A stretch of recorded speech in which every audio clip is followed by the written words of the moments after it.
They told her to stay away.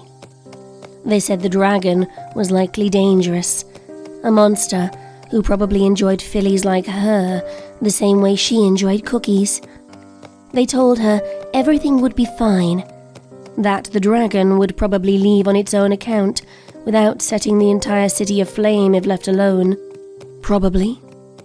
If Glitterbell had been a good little foal, she would have listened to her mommy and daddy and her teacher and the esteemed mayor of Ponyville. If Glitterbell had been an obedient little filly, she would have stayed indoors, hiding under her bed as she waited for the royal guard and the princesses to arrive and deal with the dragon. If Glitterbell had been a good little child, the kind of child that always got what she wanted for hearth warming, she would not be on the trail leading up the mountain to where the dragon now rested. The young unicorn filly had been gifted instead with a rebellious spirit and enough curiosity to kill at least a dozen cats. Such inquisitiveness had been praised by her teachers, her defiant attitude not so much. With that in consideration, Glitterbell's parents and instructors foresaw her becoming a scientist of sorts in the future, or perhaps an investigative journalist or a detective. Today, she was swiftly growing into a cautionary tale to be told to naughty children in order to instill the importance of listening to authority, lest you be devoured by hungry dragons. If the strong likelihood of her becoming just another statistic categorized under the epidemic curiosity bothered her, the filly certainly did not show it. At least, not at first. Glitterbell could see the dragon now. She had been able to see its shape from her room, and even make out a head, a neck, some jagged green things, but details escaped her. Those jagged green things, she could see now, were sharp spikes which ran from the top of the dragon's head and all the way down its tail. From her current position, she also spotted a pair of wings tucked against the dragon's side. From town, it had proved difficult to gauge the beast's size, and as she approached, Glitterbell became aware of just how much she had underestimated it. As it laid on its stomach, the dragon easily covered half the entire summit. No wonder ponies could see it from town. And though the path did not grow any more rugged or any less smooth, Glitterbell struggled in taking her next step. As she got closer, the dragon grew larger and larger. The determination and stubbornness that had fueled her initially was quickly being replaced with fear and fatigue. Perhaps this was not such a good idea after all. Well, what do we have here? Glitterbell lifted her head and brushed her sweaty mane out of her eyes. If she hadn't been so tired, she might have gasped. There, right in front of her, sat the largest nose she had ever seen. She let her eyes drift to the dragon's mouth, where giant, bone-pulverizing fangs protruded out from behind scaly lips. A gigantic green eye, the size of an oversized beach ball, stared back, its dark slit of a pupil focused on her. Glitter gulped as the eye disappeared behind a layer of purple scales before returning. You'll catch flies if you keep your mouth open like that. Glitterbell waited for her ears to stop ringing before shutting her mouth. The dragon's voice was like thunder, with a deep, low rumbling. When it spoke, it flashed its powerful teeth. Do your parents know you're up here? Slowly, nervously, the filly shook her head no. That's not good. Don't you think they'll be worried? Maybe. She had found her voice at last. Maybe. Probably. And what's so important about this mountain that you couldn't tell your parents about? The ground shook as a loud rumble rang overhead. When Glitter dared to open her eyes, she saw that the tips of the dragon's lips were twisted upward, revealing more teeth. She gulped, and her light violet coat grew pale. Was the dragon about to eat her now? Glitterbell took a moment to recognize the question. What? Was her answer. I'm not little. No. I'm 8 years old. I'm not little. Well, you certainly look little to me.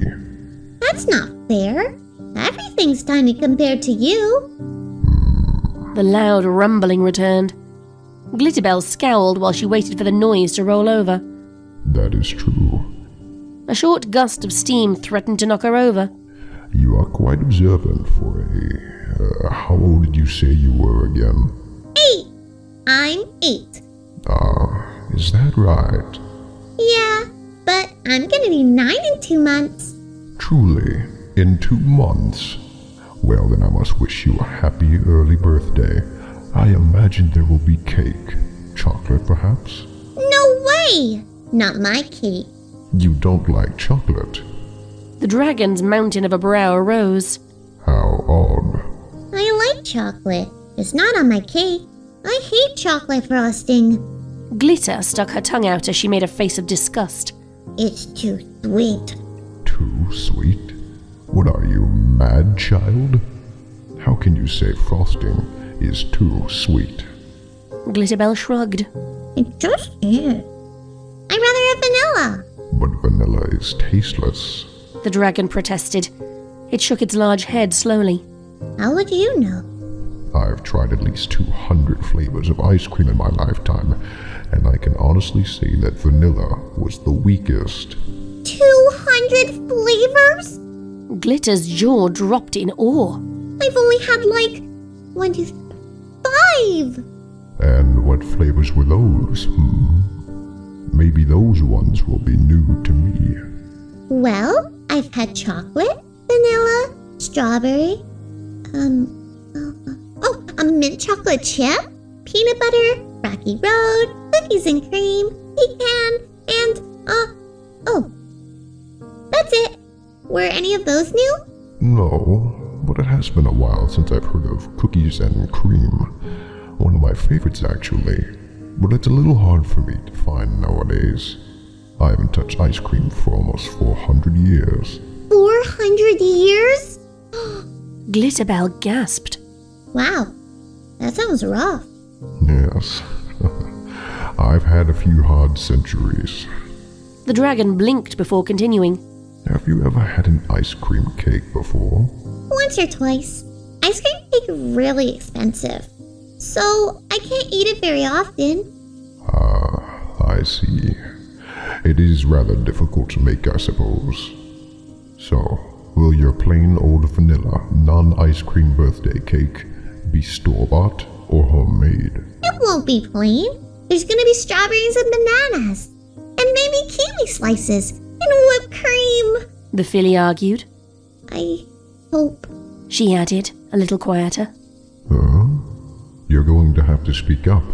Nothing. I didn't say anything. Glitter released a fake cough and looked away. As she did, the young pony failed to see those elephantine eyes roll. So, store-bought or homemade? The dragon asked again. Probably from the bakery. Mom's always too busy with her work for that kind of stuff. Oh, and your father? Dad can't cook. He's a stallion. And who says guys can't cook? Every pony. It's a fact. That's not true. I used to know a baker. Made some of the greatest pastries ever. Nothing could beat his specialty, carrot cakes. And I'm saying that and I don't even like carrots. And then there's Donut Joe. Donut... who? Donut Joe. He was a culinary genius who wasn't recognized in his time. But his donuts were some of the best I've ever tasted. They're the reason Newport City's even on the map. The dragon breathed deeply. As it exhaled, it released a short burst of wind that blew Glitter's pale pink mane back. You just can't find anything like them in this day and age. Have to wonder if the original recipe survived.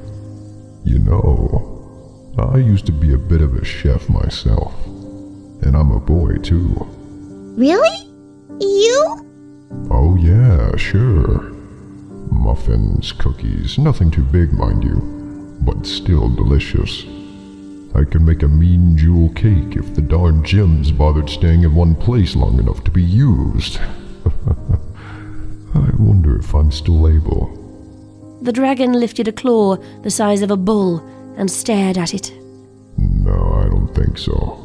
Why not?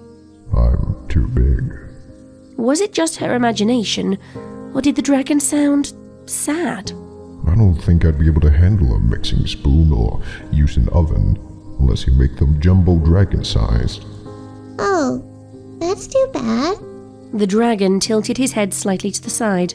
You sound so disappointed, little filly. Why is that? Well, Glitter rubbed the back of her head. I just thought it'd be neat to eat something a dragon made. I mean, how many other ponies can say they had cookies made by a dragon? The dragon lowered his head and closed his eyes for a second. A few, actually. At least 6. Probably more. Either Glitterbell was getting used to his thundering voice, or the dragon was getting quieter. Do I know them? It's possible. Do you like history? Not really. It's kind of boring. Fairy tales, myths, what about legends? Nope, that's just for little fools. Then you probably haven't heard of them. It's been so long. I really shouldn't be so surprised that many have forgotten them. Then again, you'd think ponies would at least remember their saviors. Huh? Saviors? It's nothing, child. Just an old dragon rambling on. That town down there, is it still called Ponyville? Yeah, that's where I live. Hey! How do you know its name? Because once upon a time, Ponyville was my home too. You're kidding! Really? It was a long time ago, when I was much younger. That's impossible! How could you fit? The ends of the dragon's lips were twitching again. I was smaller back then, much smaller, and so was the town.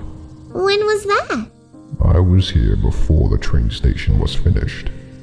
It made traveling to Canterlot much easier, I'll say.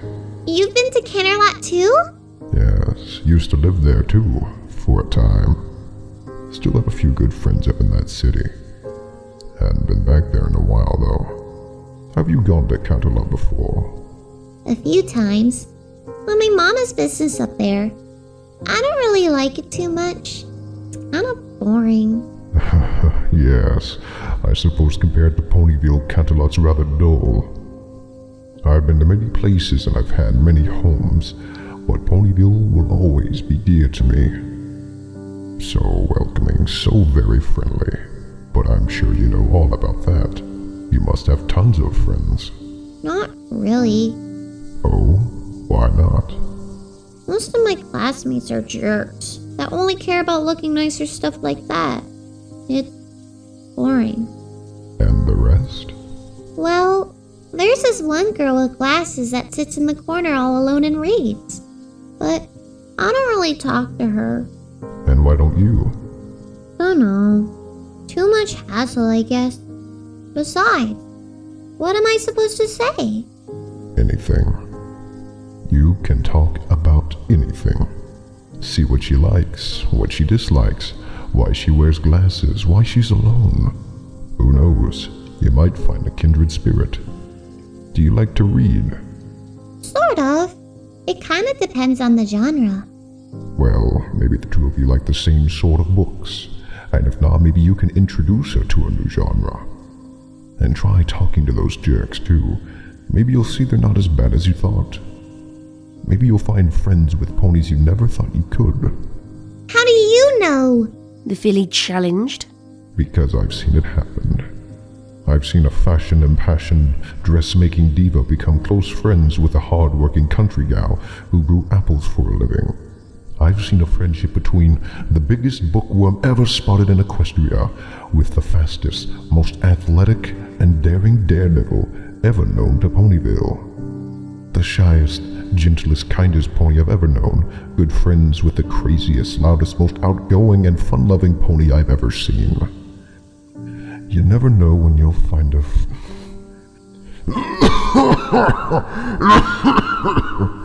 The dragon was seized by a sudden fit of coughs. Smoke stung Glitter's eyes, and she herself was beginning to wheeze until the dragon's mighty claw brushed the smoke away. I apologize. It's been a long trip for me, and it has taken its toll. I'm not as young as I used to be, I'm afraid. Sometimes I wish I was still small enough to ride the train.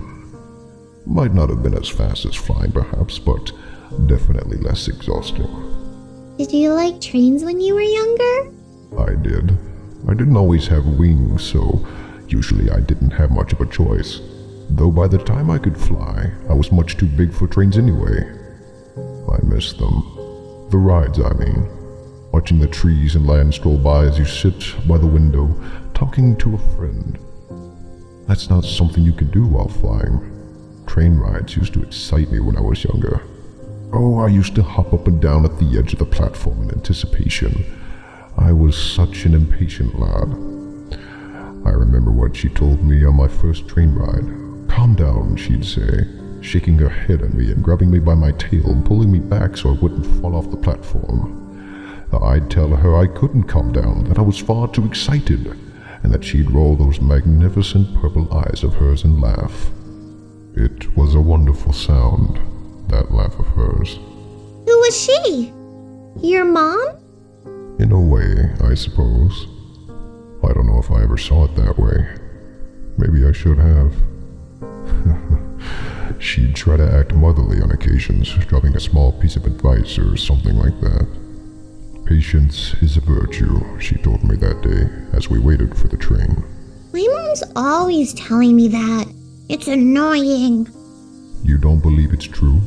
Not sure, really. I'm too impatient to be patient. I mean, can I help it if I want a cutie mark right away? Every pony else in class is getting theirs. It's not fair. I want mine right away. Glitterbell sighed and shook her head, kicking up a small cloud of dust. You remind me of another filly.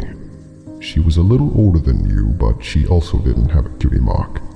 She became so desperate she went all around town, trying just about everything to discover her special talent.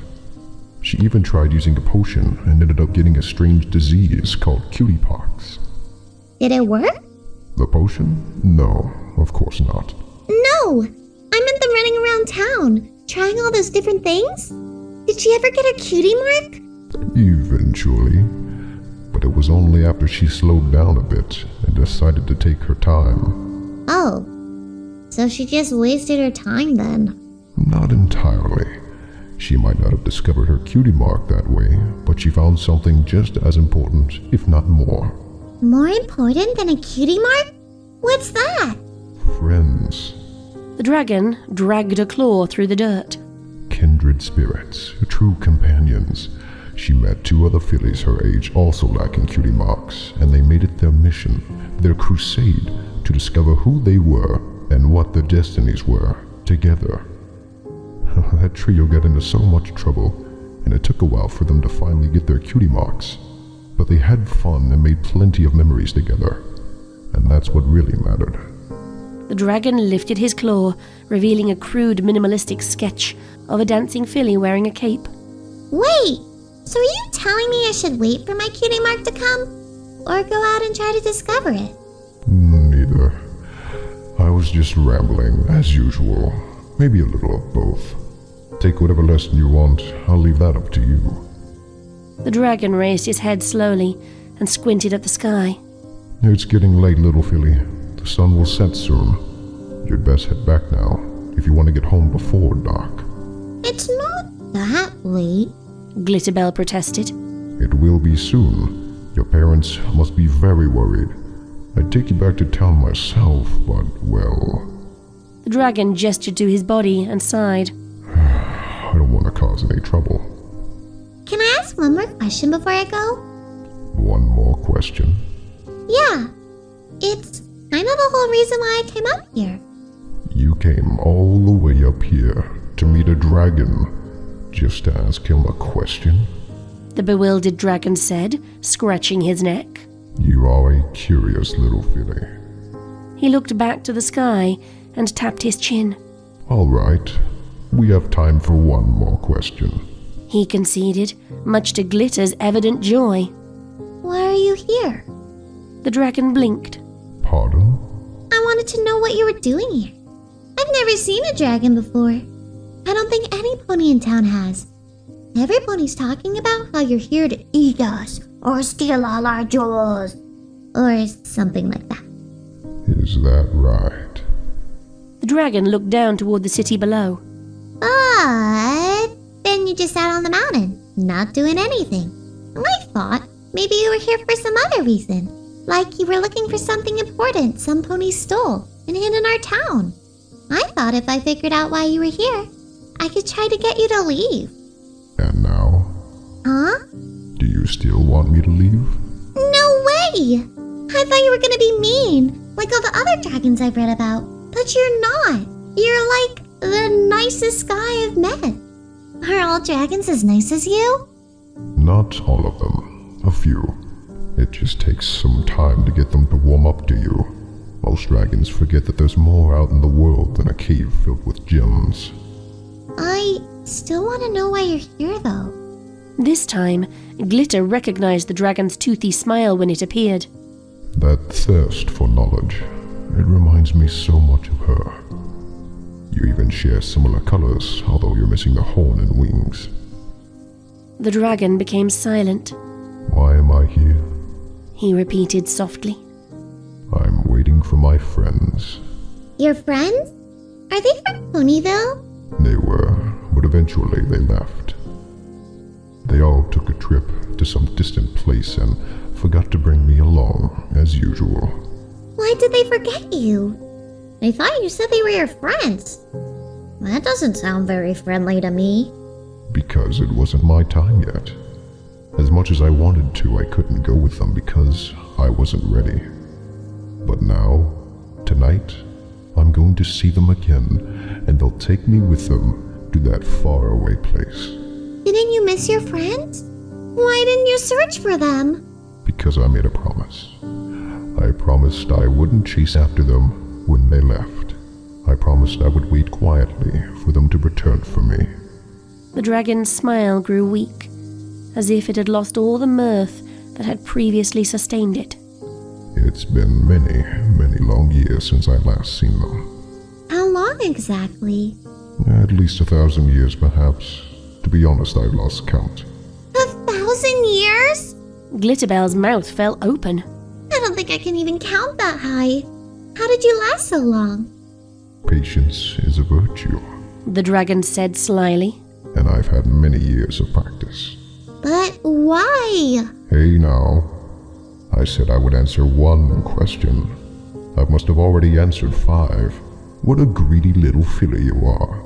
Look at how low the sun is already. You really must head home now.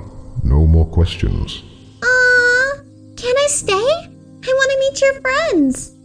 I'm sorry, but you can't. It's too late for little fillies like yourself to be out. I'm not little. She grumbled. The dragon's grin returned. I know. Now run along, and be careful on your way home, okay? Glitterbell got to her feet. She turned to the path leading down the mountain and back into town. Can I see you tomorrow? She asked the dragon, but the dragon shook his head solemnly. Sorry, but tomorrow I'll be long gone. Oh, then will I ever see you again? There's still a lot I'd like to know. The dragon considered the question silently. After several long seconds, he finally nodded. Not for a while, but perhaps someday I'll come back. Just for you. And we'll have all the time in the world to talk. You promise? Yes, my little friend. Cross my heart and hope to fly. I promise I will return for you. Okay. Guess I'll just go home then. Well, bye, I guess. Glitterbell stood in place awkwardly, trying her best to delay. She glanced up and sighed. The dragon was right. It was getting late. She placed her hoof onto the dirt trail and took her first step. She had taken another 5 before turning around. Thanks, Mr. Dragon. Thanks for being my friend. She yelled, waving wildly. It's Spike. The dragon shouted back, raising a wrinkled claw in return. Thanks, Mr. Spike. See you. The dragon's green eyes followed the little purple filly as she descended down the mountain. His attention completely monopolized, he failed to notice the two figures behind him until one gently brushed a white feathery wing against his cheek. Oh, Celestia, you startled me. Apologies, The majestic alicorn said. that was never my intention. How have you been? I suppose I've been all right. I'm sorry I stopped visiting. You don't write anymore. The princess chided sadly. I've missed your letters almost as much as I've missed your company. Finding the right size quill and parchment has been a bit of a pain, and I'm afraid I've forgotten that little spell you taught me. You never thought of hiring a scribe? What, and pay for postage? The two shared a subdued chuckle. I do have one last favor to ask of you, however. Name it. The dragon took a deep breath. Could you make sure that the body is dealt with? I don't want to leave such a cumbersome and ugly eyesore over the town.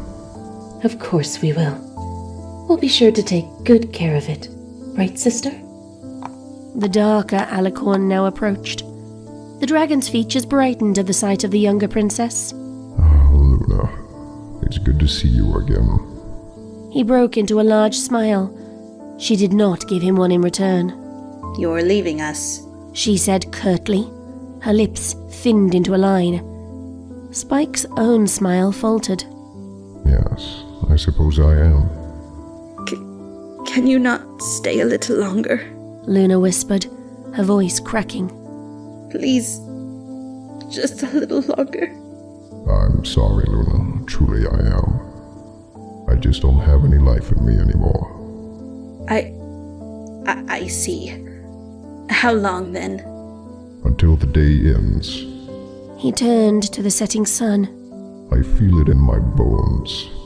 My time is coming soon. He turned back to the dark blue princess, who was breathing slowly as she fought back tears. I'm glad we got to know each other before I left. Your friendship has made this old dragon a happy one. If it hadn't been for you and Celestia and every pony else, well... The dragon gulped and shut his eyes. A large tear rolled down his massive cheek. Celestia laid a comforting wing over her sister. It's never easy seeing a friend go, is it? Though she spoke to Luna, Spike was confident the message had been directed to him as well. No, it's not. I'm sorry, Luna. At least this time, I am able to bid farewell. Luna separated herself from the older alicorn and sat right beside the dragon. It was an odd sight to behold. A princess lowering herself into the dust and dirt next to a giant beast that made her appear as small as a filly. Goodbye, my friend. I shall miss you. Goodbye, my friend. I shall miss you. The dragon looked to the horizon. The sun had disappeared, leaving behind only the smallest traces of light. The day had ended, but evening had not yet begun. The time was at that precarious hour when it is neither day nor night, but somewhere in between. Twilight. Is something the matter, Spike? Celestia asked, joining her sister next to the old dragon. I see them. They're here. She's here. At last. The dragon folded his claws over each other and laid his heavy head upon them. Slowly, he closed his eyes. I'm glad I managed to make one more friend before I left. Behind layers of amethyst scales, those emerald eyes were hidden forever.